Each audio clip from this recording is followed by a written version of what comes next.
Hello everyone, welcome back to a next video on scales. So we're talking about musical scales here. Basically, scales are patterns of musical notes that we see that are persistent or constant in musical outlines. So for a sheet of music, you'll usually base a particular chord progression or a particular song on a scale. The most common one that we see is going to be the C major scale. This is going to indicate a progression of notes here, right? So C major scale goes from C to C on the treble clef, which is basically what we find most major pieces, right? So basically what you're going to do is progress with a set of notes from C to C. So we have C, D, E, F, G, A, B, C, right? So we're going C to C. So, right, 8-note progression there. Now we can take this out and extrapolate that to any other 8-note progression that we want to look at. So for instance, here's the F major scale, right? F major scale starts on the note F, as you would expect. Now, here's where we start to throw in the cogs. A lot of scales have different flats and sharps, so we have to look at the key signature for this scale. If you're going to memorize this, you have to remember where the flats and sharps are. For example, with the F major scale, we have a B flat, okay? So every B is going to be played as a flat, right? So for the F major scale, we start on F. So instead of having a C, we have an F start. Now to find a pitch, right, if you have a keyboard, you can use this. If you're just using your notes or you're using your mouth pitch, you find the C to the F, right? So we started with C. Let's say the C was, we'd have to get to F. So, right? So F is there. So is the F pitch. So that means that's where we'd be starting here. So we'd go, all right? All right, we got a B flat there. So instead of going, all right, all right, you go, all right, so that's a B flat there.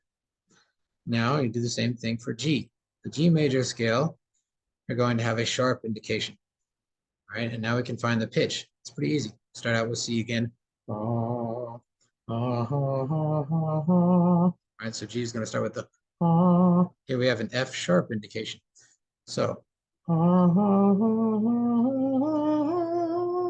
right, F is going to be a sharp. All right.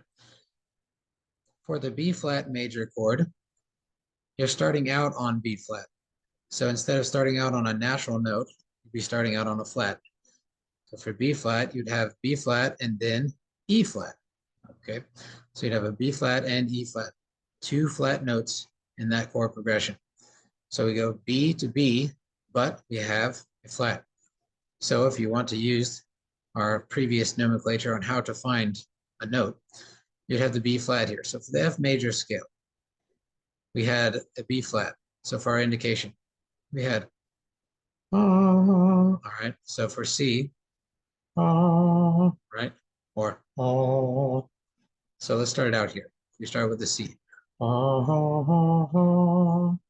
so we got the F. F major, we have. All right, that's a B flat. So there we start, or a B flat. So, yeah, and enough from there.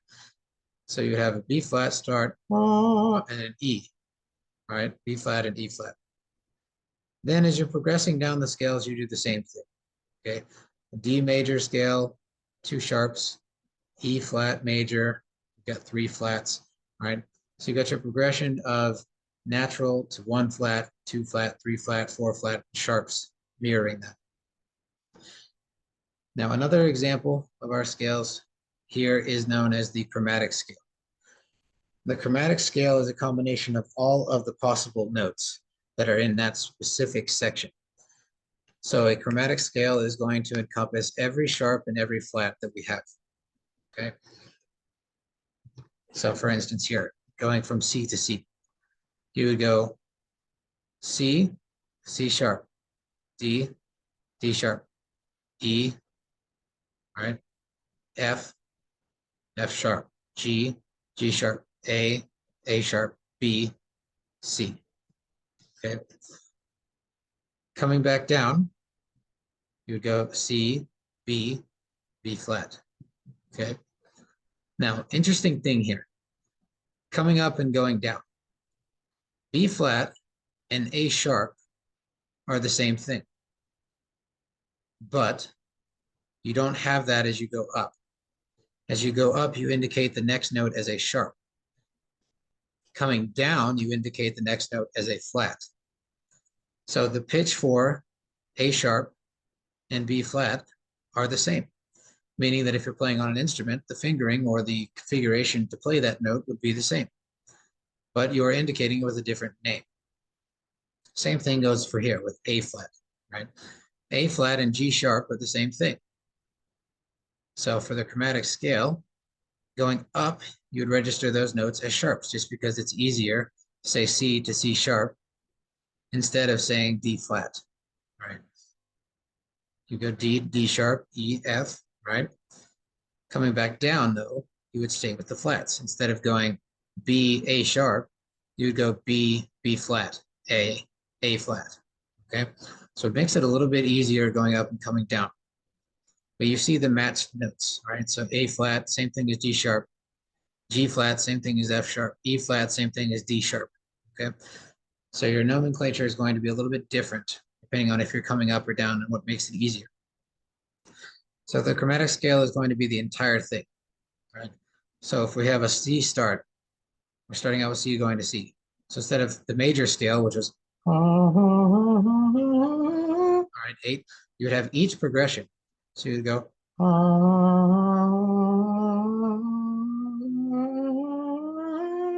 right? You're going C to C, except for you're taking every intermediate pitch there. You're taking every half pitch, every half key, sharp and flat in between. So instead of going, you would go, all right? So you're taking every single pitch, right? So it's every fingering possible in between, and you go up and then back down. And that would be a chromatic scale. Now, our last example here, I think we already went through that. This again is looking at different types of scale nomenclatures. So here we can see B flat major, F major, G major. Sometimes you'll have them named either sharp or flat, depending. So let's say, for instance, here we have the B major scale with 5 sharps, right? On this side, the B major scale has 5 sharps, okay? On this side, if we look at G flat major, 6 flats, okay? G flat major, 6 flats. Usually you're not going to get much past that, right? You do have the indication here at the bottom of a C sharp and C flat major. That's going to get very close to simply being a chromatic scale because you've pretty much put almost every single possible flat and sharp in there that you can. So it's going to be very close. So you usually don't see C sharp and C flats major scales as often, but that is possible where you have 7 flats or 7 sharps in the key signature, right? So these are the common scales for treble clef. Hope you can take a moment to read those off. If you're learning an instrument, you will learn the scales and you'll have to learn how to interpret the scales and their key signatures. All right, that's our video on scales. I will see you for the next one.